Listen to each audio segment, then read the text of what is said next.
오늘은 우리 교회들이 추수감사주일로 지키는 주일입니다. 추수감사주일은 하나님께서 모세에게 율법을 주셨던 그 구약 율법의 기원을 두고 있습니다.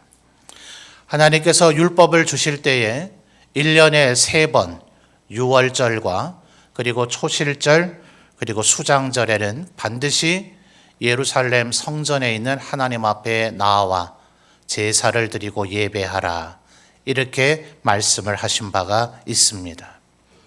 오늘날의 교회 시대는 유월절에 어린 양 되셨던 그리스도께서 죽으시고 부활하신 날이 바로 유월절의 정신을 계승하고 있기 때문에 유월절을 부활주일로, 그리고 초실절의 그 추수의 물질들은 대부분 보리와 밀이었기 때문에 7월 첫째 주일을 맥추감사주일로, 그리고 모든 추수가 다 끝나서 거두어들여서 저장한다는 의미를 담고 있는 수장절을 오늘과 같은 추수감사주일로 지키고 있습니다. 사실 우리나라의 추수의 시기와 생각하면 11월 셋째 주일은 이미 추수가 다 끝난 조금은 늦은 감이 있는 계절입니다.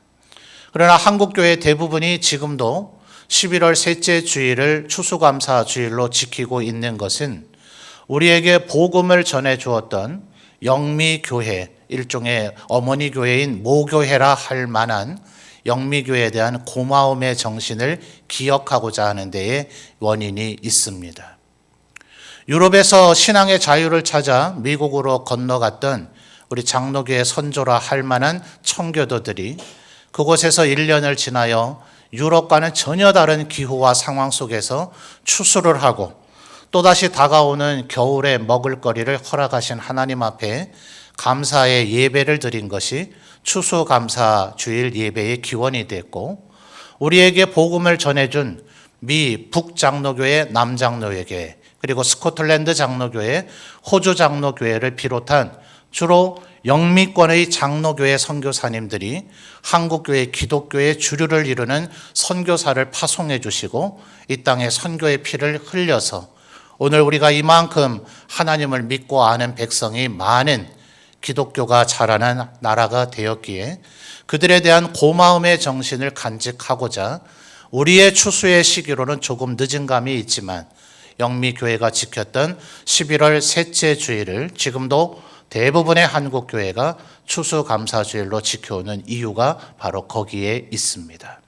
그러므로 우리는 이 추수감사주일을 지킬 때에는 하나님 앞에 감사를 드려야 되는 것은 물론이요, 우리에게 고마우신 분들에 대한 감사의 정신도 늘 기억하며 하나님 앞에 예배하여야 되겠다 하는 것을 먼저 기억하시는 성도님들이 되시기를 바랍니다.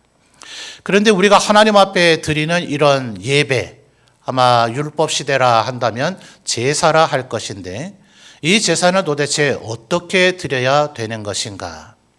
우리 성도님들은 제사 그러면 주로 무엇이 떠오르십니까? 레위기를 보면 소위 5대 제사에 대한 규정들이 나와 있죠. 번제와 화목제, 그리고 속죄제와 속건제, 그리고 곡물류를 드리는 소제, 이것이 소위 말하는 레위기의 5대 제사인데 소와 양을 잡아 드리는 제사가 주류를 이루고 있으므로 짐승을 잡는 피가 흐르는 희생 제물을 보통 생각을 할 것입니다. 그리고 모든 제사가 그렇지는 않지만 속죄제와 속건제의 이유가 그러하듯 하나님 앞에 우리의 죄를 씻는 것이 제사의 목적이기도 했죠. 원래 율법의 규정은 이러한 죄를 짓는 자는 마땅히 죽을 것이다. 우리의 죽음으로써 그 죄값을 지불해야 되는데 그 율법을 액면 그대로 다 시행하고 집행한다면 살아남아 있을 사람이 아무도 없을 거예요. 그래서 하나님께서 그 문제를 해결하는 길을 열어주셨는데 소와 양을 우리를 대신하여 제물로 바침으로 우리의 죄값을 지불하고 죄를 청산하는 제사를 드리게 한 것이죠. 그래서 죄 지은 사람이 하나님 앞에 죄 씻는 제사를 드리고자 할 때는 소나 양 혹은 형편이 안 되는 사람은 비둘기를 가지고 와서 그 짐승 위에 손을 얹고 자기의 죄를 토설, 고백을 합니다. 그러면 인간의 몸속에 있는 죄가 그 짐승 제물에게로 넘어간다 해서 신학적인 전문 용어로 전가되어진다고 얘기합니다. 내 죄가 소나 양인 제물에게 전가되어서 그 소나 양을 대신 죽여 바침으로써 내 죄는 해결이 되고 나는 살아남고 용서받는 하나님의 은혜가 그 제사를 통해서 이루어지는 것이에요. 예수 그리스도께서 우리의 인류 모두의 죄를 담당하는 하나님의 어린 양이 되심으로 죄가 없으신 예수님에게로 우리의 모든 죄가 전가되어져서 그분이 우리 대신 죄값을 지불하심으로 우리의 모든 죄는 사함을 받고 동시에 그리스도의 의가 우리에게 전가되어져서 믿음이 있는 자는 의롭다 칭함을 받는 소위 이신칭의의 교리가 이루어지는 것입니다. 이렇듯 제사 그러면 소나 양의 희생 제물과 그리고 죄를 속죄하는 개념을 우리가 생각을 하는데 하나님께서 진정으로 원하시는 것은 그러한 제사인가? 그렇지 않다는 것을 오늘 본문 속에서 발견하게 될 것입니다. 제가 이미 23절을 봉독해 드렸습니다만 우리 성도님들 다시 한번 23절의 말씀을 읽어주시기 바랍니다. 23절입니다. 스크린에도 나옵니다. 읽어주세요. 시작.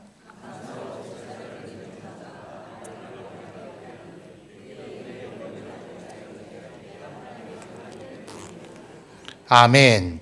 자, 상반절을 보니 하나님께서 원하시는 제사는 무엇으로 드리는 제사라고요? 감사로 드리는 제사라 하는 거예요. 그런데 이미 설명을 드렸듯이 대부분의 사람들은 제사를 드리러 나올 때 그 목적과 이유가 뭐겠습니까? 내가 죄를 지었으므로 이 소와 양을 바쳐서 내 죄 씻음과 사함을 받겠다. 이 목적으로 사실은 제사로 나오는 이유가 대단히 많았거든요. 그러니 그 제사로 나오는 사람의 마음가짐은 주로 무엇이 있게 되겠습니까? 회개하는 마음이 있어야 마땅하겠죠. 그런데 안타깝게도 그렇지 않은 경우들도 허다했다 하는 것이에요. 그래서 시인은 지금 그 상황을 16절에서 22절까지 설명을 합니다. 자, 16절을 한번 볼까요? 악인에게는 하나님이 이르시되, 이렇게 16절이 시작하죠. 어떤 사람이요? 악인요, 악인. 이미 하나님께서 악인이다 이렇게 선언을 했는데 어처구니가 없게도 16절 하반절을 보면 네가 어찌하여 내 율례를 전하며 내 언약을 내 입에 두느냐. 하나님 보실 때 이 사람 명백히 악인이에요. 그런데 말만 번들어지게 하나님의 율례를 전하고 하나님의 언약을 입에 늘 올리는, 하나님께서 이러라고 하셨다, 우리는 이렇게 살아야 된다, 알기는 많이 알고 말로는 많이 떠드나 그는 하나님 앞에 악인인 사람이에요. 왜 그러느냐? 17절부터 이제 구체적인 설명을 합니다. 네가 교훈을 미워하고 실제로는 하나님의 말씀을 싫어해요. 죄를 짓지 말라, 정직하고 의롭고 경건하게 살라, 하나님의 나라와 하나님의 의를 살라 하니 그 교훈을 미워하고 싫어해서 17절 이어지는 말씀 볼까요? 내 말을, 하나님의 말씀을 자신의 뒤로 아예 던져버립니다. 하나님의 말씀을 팽개쳐버린 그런 삶을 살더라는 거예요. 18절 보십시오. 도둑을 본즉 그와 연합을 하기까지 합니다. 간음하는 자들에게 아예 동료가 되어집니다. 19절에 네 입을 악에게 내어주어 버리고 네 혀로 거짓을 꾸며댑니다. 20절 앉아서 내 형제를 공박하며 내 어머니 아들을 비방합니다. 이러니 얼마나 많은 죄악을 저질렀습니까? 그러니 16절의 시작에 하나님께서 악인이다 이렇게 얘기를 하시는 거예요. 그런데 문제는 21절에 더 참담한 상황으로 나아갑니다. 자, 21절 우리 성도님들 한번 읽어주실까요? 시작.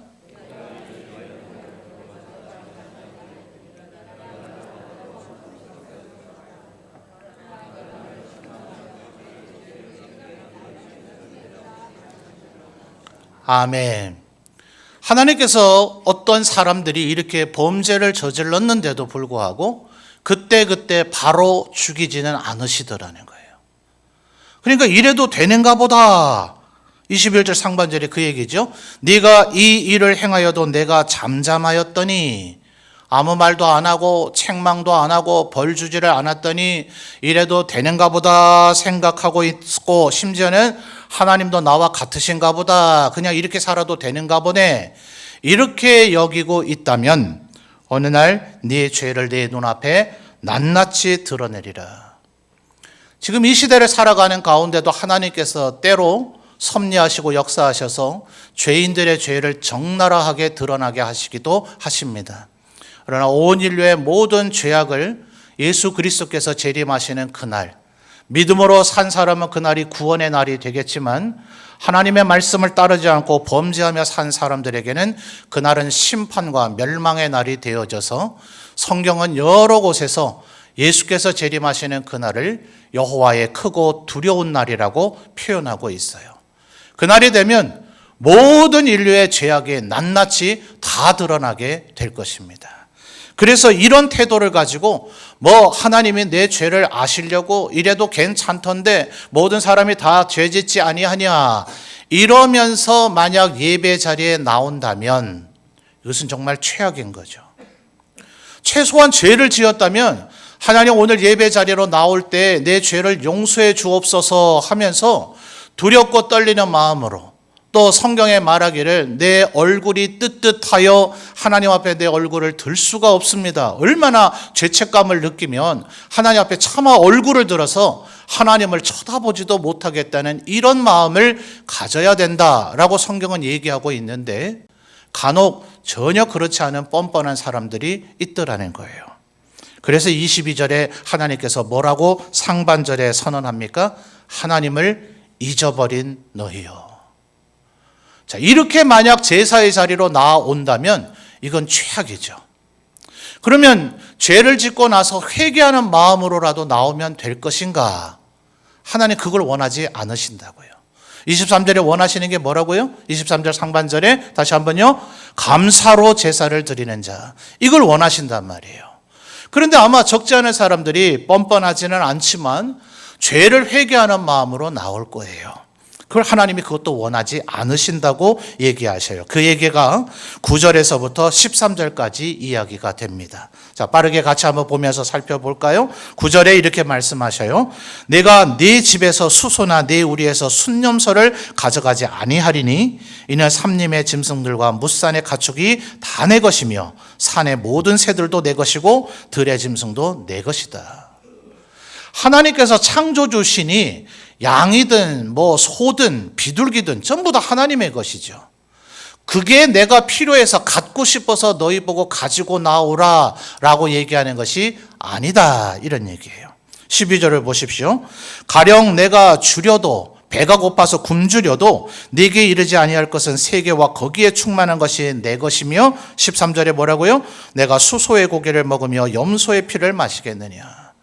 하나님이 배가 고파서 고기를 드시고 싶어서 소나 양을 가지고 나오라고 말하는 것이 아니다 하는 거예요. 실제로 제사를 드리고 나면 그 제사의 부산물인 그 고기를 누가 먹습니까? 예를 들어 화목제를 드리는 경우 그 제사를 드려주십시오 라고 요청한 사람이 먹고, 그 제사를 드리도록 도와준 제사장들과 레위인이 먹고, 그 제사에 동참한 사람들이 먹지 하나님께서 드시는 것이 아니단 말이에요. 그러니 하나님은 회개를 위한 제사로도 제사로 나오기를 원하지를 않으신다는 거예요. 23절에 하나님이 원하시는 제사가 뭐라고요? 감사로 제사를 드리는 것. 내가 오직 원하는 것은 바로 이것이다 하는 거예요. 그러니 죄를 지었는데도 불구하고 내가 마치 의로운 자인 것처럼 뻔뻔하게 하나님 앞에 나와서도 안 되겠고, 죄를 지어서 회개하는 마음으로 나와서도 안 되겠고, 오직 하나님께서 원하시는 것은 뭐라고요? 감사로 하나님 앞에 나오게 돼야 된다 하는 것이에요. 23절에 감사로 제사를 드리라고 한 얘기가 14절에 또 나옵니다. 자, 14절에 우리 성도님들 또 이어서 읽어주시죠. 14절입니다. 읽어주세요. 시작.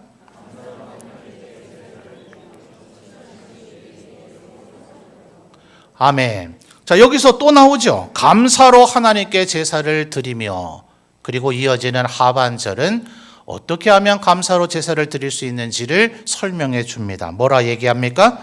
지존하신 이에게 내 소원을 갚으라. 여러분, 하나님께 서원한 것 있으십니까? 하나님이 맹세하지 말라고 했으니 서원하면 안 되는 거 아닌가? 또 혹은 서원이라 하는 것은 목회자나 선교사가 되겠다고 결심하고 하는 것이 서원이 아닌가? 이렇게 생각하기가 쉽습니다. 서원이라고 하는 말의 출발은 하나님 앞에 약속하는 것이라는 데에서 이 말의 어원이 출발합니다. 여러분, 하나님 앞에 약속한 것이 없으세요? 이렇게 말씀드려도 내가 뭘 약속했더라, 아마 이런 생각이 드실 겁니다. 오늘도 두 분이 세례를 받으셨는데요, 이 자리에 계신 분들 대부분이 하나님 앞에 세례를 받으셨을 겁니다. 여러분도 기억을 잘 더듬어 보시면 오늘 이 입교인 3명과 이 세례받은 두 분이 서약했던 것처럼 여러분도 서약을 하셨을 거예요. 또 이 세례를 받기 전에 교역자들에게 공부를 하며 교리를 배워서 예수 믿는 자의 도리가 이것이구나 라는 것을 알게 됐을 겁니다. 그러므로 세례를 받게 될 때 우리는 뭘 서약한 겁니까? 하나님을 예배하며 살겠습니다. 하나님의 말씀을 읽겠습니다. 하나님의 말씀에 순종하겠습니다. 그리고 하나님 앞에 기도하겠습니다. 하나님 앞에 찬양하겠습니다. 라는 것을 여러분이 서약했기에 당회가 그것을 확인하고 세례를 베풀게 되는 겁니다. 자, 어떠세요? 여러분, 하나님 앞에 서원한 것이 있죠? 이것을 힘쓰면 하나님 앞에 저절로 감사하게 되는 겁니다. 그런데 우리의 삶이 그렇게 만만하진 않죠. 하나님 앞에 이렇게 영광 돌리며 살고자 했다 할지라도 세상의 세파가 우리를 유혹하기도 하고, 때로는 우리가 하나님 앞에 영광 돌리고 살려고 하면 할수록 세상이 우리를 조롱하거나 핍박하기도 합니다. 이 세상의 죄악에 너무나 관영해져 버리니 하나님 앞에 의롭고 성실하게 사는 것이 오히려 이상한 사람인처럼 여겨지는 그런 상황에 우리가 처하게 되기도 합니다. 하나님을 잘 믿고 잘 섬겨서 핍박을 받기도 하고, 때로는 넘어진 나를 보면서 좌절하기도 합니다. 그래서 15절에 주님은 이렇게 얘기하셔요. 15절 이어서 읽어주십시오. 시작.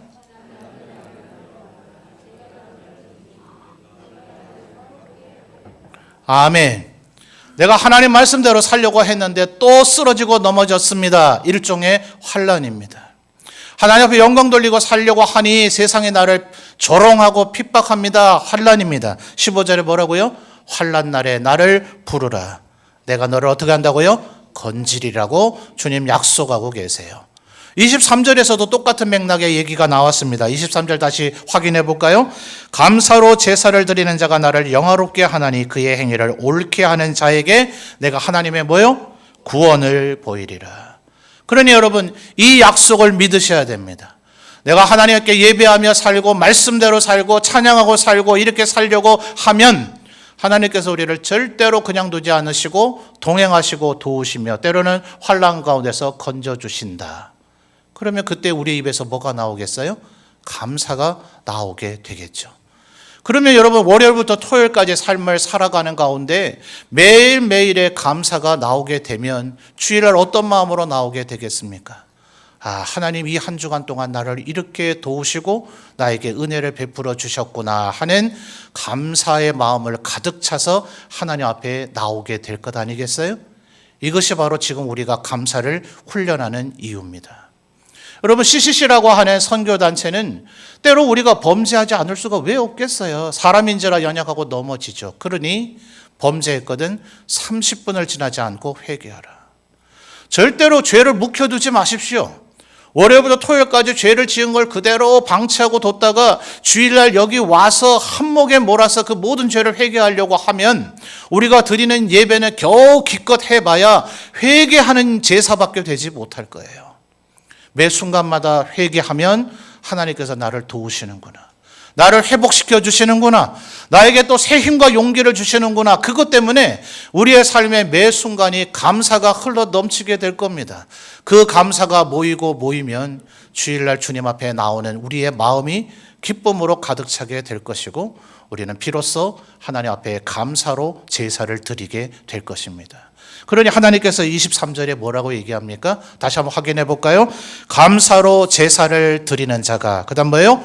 나를 영화롭게 하나니. 이렇게 날마다 감사를 쌓아가시고 이어가셔서 하나님 앞에 예배드리러 나오실 때에 감사로 제사를 드리게 됨으로 말미암아 하나님을 영화롭게 해드리는 그런 우리 모든 성도들이 되시기를 주님의 이름으로 축원합니다.